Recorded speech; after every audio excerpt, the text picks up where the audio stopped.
Hello नमस्कार दोस्तों। आज हम बात करेंगे पंजाब नेशनल बैंक के स्टॉक्स के बारे में। और आपको हम इस स्टॉक्स के ऊपर लगातार अपडेट दे रहे हैं और हम आपको यहाँ पर सतर्क रहने के लिए कह रहे हैं। क्यों? क्योंकि स्टॉक्स हमारा अभी शॉर्ट टाइम के हिसाब से एक रेंज के अंदर और डाउन ट्रेंड के हिसाब से मुझे दिखाई दे रहा है। और मैंने आपसे हर एक लेवल्स पर कहा था कि स्टॉक्स में हमें वेट करना चाहिए कंफर्मेशन का। अभी हमें स्टॉक्स में ये जो लेवल था सपोर्ट का, ये टूटता हुआ दिखाई दिया था और स्टॉक्स में यहाँ पे एक के बाद एक रेड कैंडल बनती हुई नजर आ रही थी। अब अगर आप यहाँ पर देखेंगे तो जब तक स्टॉक रेड कैंडल बनाएगा, लो बनाएगा और लो के पास क्लोज होगा, आपको एंट्री नहीं लेना है। स्टॉक्स में गिरने की वजह जो अगर आप यहाँ पर देखेंगे तो इस इन्वर्टेड हेमर कैंडल का टॉप पर बनना है। यहाँ से स्टॉक्स की प्राइस को रिजेक्शन मिला था। इससे पहले यहाँ पे इन्वर्टेड हेमर बनी थी, इस हाई प्राइस से रिजेक्शन मिला था। और अगर आप यहाँ पर देखेंगे तो ये स्टॉक्स का एक हाई लेवल था जो कि प्राइस को बार बार रिजेक्ट करके स्टॉक्स में गिरावट दिखाई दे रहा था। तो अब अगर आप देखेंगे तो हर एक लेवल से स्टॉक्स की प्राइस में गिरावट आई। यहाँ पे स्टॉक्स ने हाई बनाया, फिर नीचे हाई बनाया, फिर और नीचे हाई बनाया, फिर और नीचे हाई बनाया और फिर और नीचे हाई बनाया।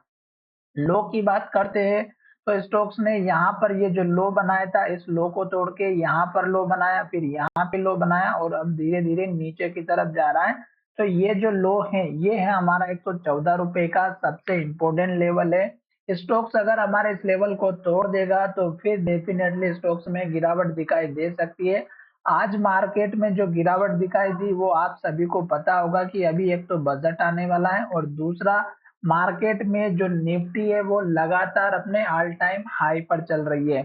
निफ्टी में करेक्शन होगा तो डेफिनेटली स्टॉक्स में भी करेक्शन होगा और सभी स्टॉक्स में गिरावट दिखाई दे सकती है। एक दो स्टॉक्स ऐसे हैं जैसे कि आईटी सेक्टर्स के कुछ बड़े स्टॉक्स जो कि हमारे बहुत ही बढ़िया परफॉर्मेंस में है। आप अगर उनको ट्रेक आउट करेंगे तो वो हमारा एक अच्छा परफॉर्मेंस में चल रहा है। पर फिलहाल स्टॉक्स हमारा यहाँ पे 3 रेड कैंडल बना चुका है। अगर इसी तरह की रेड कैंडल बनती है, लो बनता है, तो आपको इंतजार करना है ये लेवल तक का, 114 रुपए के लेवल तक का। जल्दबाजी नहीं करनी है। अगर आपको टारगेट की बात करनी है तो छोटा सा टारगेट इस कैंडल का लो 118 रुपए 70 पैसे का और इस कैंडल का लो जो कि 119 रुपए का। ये दो लेवल अगर आप यहाँ पर लेकर के चलेंगे तो मेरे हिसाब से ठीक रहेगा, क्योंकि अब स्टॉक्स हमारा नीचे की तरफ जा रहा है। तो अब हमें केवल नीचे की तरफ ध्यान देना है।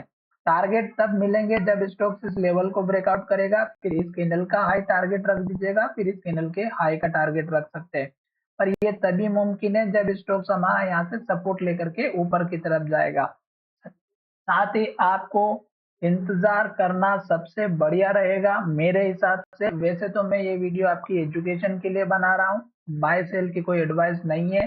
पुराने हाई लो को इग्नोर नहीं करना है, क्योंकि पुराने हाई देखेंगे तो यहाँ पर देखिएगा 132 रुपए का हाई था, इस कैंडल में देखिएगा 132 रुपए का हाई है। यहाँ पे इन्वर्टेड हेमर बनी, यहाँ पे भी इन्वर्टेड हेमर बनी। यहाँ पर गिरावट की जो रीजंस होते हैं वो डिफरेंट डिफरेंट होते हैं, वो मैं आपको कभी किसी और वीडियो में समझा दूंगा। आप मुझे कमेंट करके बता सकते हैं। पर फिलहाल आपको यहाँ पर ध्यान देने वाली बात यही है कि पुराने हाई को नहीं भूलना है, जैसे कि यहाँ पर और फिर यहाँ पे। तो चलिए वीडियो को यहाँ पे विराम करते हैं। धन्यवाद, मिलेंगे नए वीडियो।